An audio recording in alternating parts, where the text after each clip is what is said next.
Nick here, and if you've watched some of my other reviews and listened to some of my commentary and some of my updates and such, you know that I really love deck building games. Something about that mechanic I really like, even though I know that some people can't stand it, people in my own group, and I understand why they don't, but I love it. I think it's simple, but with a lot of variation and strategy involved, and I just think it's a great mechanic.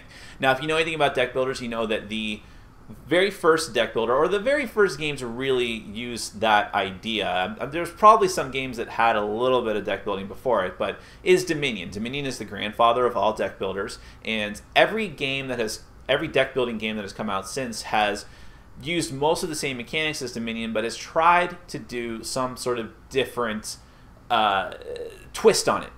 You know, the major one that everyone knows about is probably Ascension, Chronicle of the Godslayer, and all of its many expansions, which takes the same basic mechanics of Dominion as a deck builder, but added the starting lineup of different randomly changing cards, and also 2 different kinds of currency, and also added at least some bit of theme, which Dominion does not have at all. And there's been other deck building card games that have mimicked both Dominion and Ascension's mechanics in some way or another, but always adding some little type of twist. Not this game. This is Tanto Cuore. This was published in America by Japanime Games and designed by Masayuki Todo in Japan.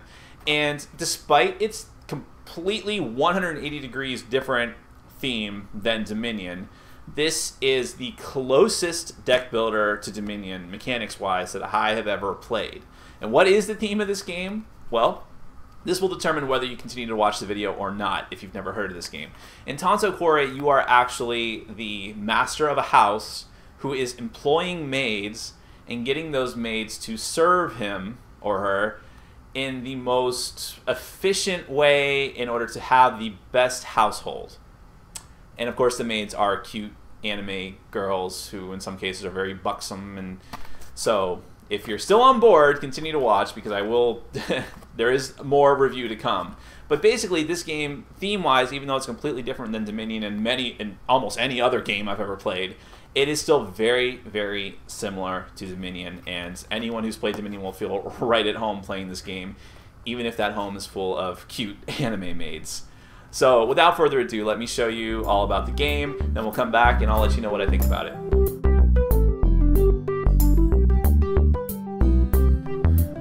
Okay, the goal of Tanto Cuore is to have the most victory points at the end of the game, which occurs when 2 maid piles run out.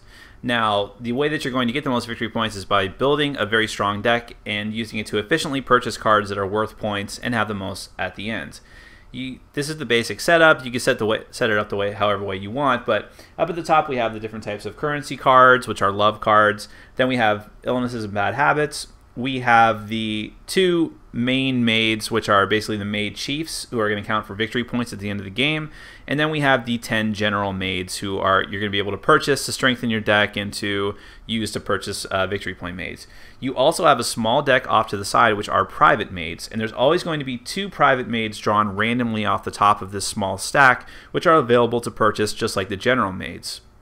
But we'll get back to those in a minute. At the start of the game, each player is going to get a hand of 7 love cards, and let me focus this a little bit better.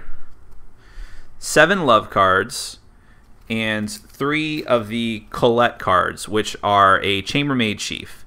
And let's go ahead and use this as an example of how to break down a maid card. So any card in this game, in the top left corner, this is going to be the purchase cost of that card. So when I say purchase cost, the currency in this game, and try not to laugh, is love. And even the love cards are available for general purpose, and they come in 1s, 2s, and 3s. This is the 1 card that you start off with. Nothing else special about it, but you'll be discarding these in order to gain the currency at the top. So the top left corner is what you're going to need to actually buy the other maids. Now, some of the cards, including the maid chiefs, up in the top right corner are going to have a number with the VP. Now, this is the amount of victory points these cards will be worth at the end of the game. But Colette has some special stuff here as well. And down here, it'll reiterate how many victory points it's probably worth, and over here as well. Now, it's very hard to see, but at the bottom, underneath her name and picture, it says chambermaid with a finger pointing to. So what that means, whenever you see a finger pointing, that is a serving. So which, if you've played other deck builders like Dominion, serving in this game is effectively equivalent to an action. So if you have 2 actions or serving suspend, what that's going to let you do is chambermaid Colette. Whenever you chambermaid certain specific cards, you're going to put them to the side over in your private quarters. A card in your private quarters is out of your deck, but still counts for points at the end of the game, unless your opponents do something negative to you, which we'll get to in a minute. Now, what she says in particular is that if you have more Colettes employed than any other player, you gain a bonus 5 victory points at the end of the game. Employed is basically bought, which sounds odd and sort of politically incorrect, but basically if you have purchased enough of these maids and you have them in your deck or in your private quarters at the end of the game, if you have the most Colettes, you're going to get the most points. So that's basically what that means. And the other type of maid chief who cannot be chambermaided but is worth a lot of points, 6 points in fact, Marianne. All of these general maids are chosen randomly, and they all have special effects. So let's just take, for instance, Azure Crescent. She's 2 to buy. She's worth a victory point on her own. You can chambermaid her for 1 action, 1 serving. And then you're going to have to look at, for the general maids, you have to look at the icons on the side, and every icon means something different. So I already told you that. Let's find a better example. Let's take Genevieve, for instance. If you see this finger, that is a serving. That's an action. So when you play her, everyone gets 1 automatic serving, 1 automatic employ at the beginning of their turn. But if you get another one by playing a card, you'll be able to use another maid, put another maid and use her actions down on the table. And therefore you could combo and chain and get more and more servings if you want. Now, that's what that symbol means. This symbol down here is effectively your buying cost. So this will give you an extra buy in addition to the one that you already get for the turn. And again, you can chain it together and get more and more buys, potentially. Azure Crescent also has the ability that when you chambermaid her for each of 2 or 3 Crescent Sisters you have as chambermaids, you're going to get bonus victory points. That's because if you do this particular layout, which was chosen actually from the book, there are other types of Crescent Sisters. So putting them together in your chambermaid can give you more and more points. That's another example of something you can do in this game. Let's find some more of those icons. Let's go back to Genevieve. Genevieve also can do a couple of other things. If you ever see highlighted this stack of cards off to the side with a number, that gives you extra card draw. So as soon as you play Genevieve by using a serving, you're not only going to get a serving, you're going to get to draw a card. And if you ever see the heart, that is love. That is currency. So in addition to the other things, you're going to be able to get a love as well. So that makes Genevieve a very versatile card because she'll give you 3 things just from playing her. And some of those numbers will vary. So Moyne does not give you any extra love for the same cost. She's also 4, but she will give you 2 card draw and 2 buys. So she could be useful as well. And that's basically how all of the general maids works. Now, I mentioned before that when you chambermaid things, that does not necessarily mean that they're going to be useful for you to you for the entire game, because your opponents can do things to them.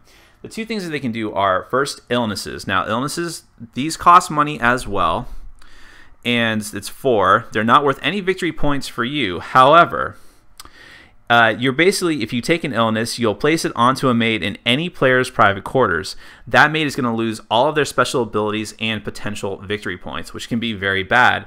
And if it stays that way till the end of the game, then that player is stuck and will get no points for those maids. But during the course of the game, that player can discard a 3-love card from their hand to return this card to the town. This is the town, so it will just go right back on the stack.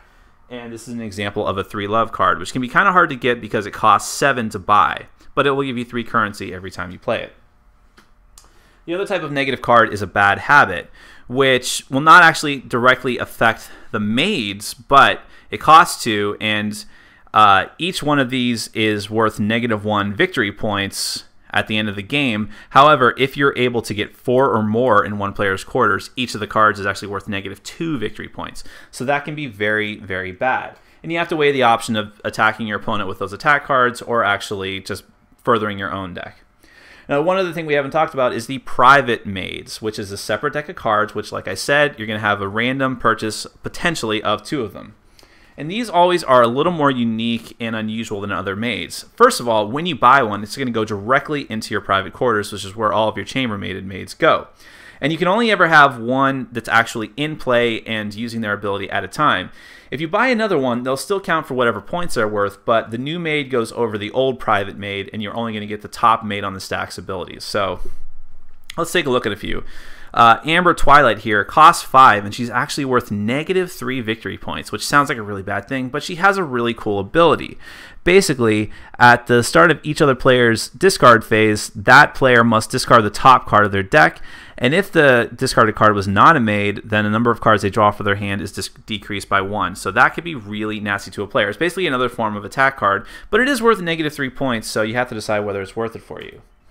Meanwhile, Rosa Topaz here is actually worth 1 victory point for you, and she'll give you a love if you play her, and in fact, during your starting phase, you're just going to automatically gain 1 love as well. Or I'm sorry, let me rephrase that. You'll never actually play her, but if she's in your private quarters on the top of your stack, she's always going to give you a bonus 1 love. So having guaranteed currency can be pretty cool. And every time someone buys one of these cards, you're going to replace it with another one, and in fact, that will count as another stack of maid cards that if they run out and another stack runs out, then the game is going to end and everyone's going to add up their victory points. And that's the basics of how to play Tanto Cuore. Like I said, I didn't explain some of the stuff, like it's still your standard deck builder. When you buy a card, it goes into your discard pile, then you'll reshuffle, then you'll have access to it. You're always going to draw up to 5 cards, and so on and so forth. Now, it probably sounded in the beginning of this video like I was coming down really hard on Dominion for not having any theme, and for it just being like this sort of base game that many other better games were imprinted onto, like Ascension and Legendary and such. But you know, I actually like Dominion.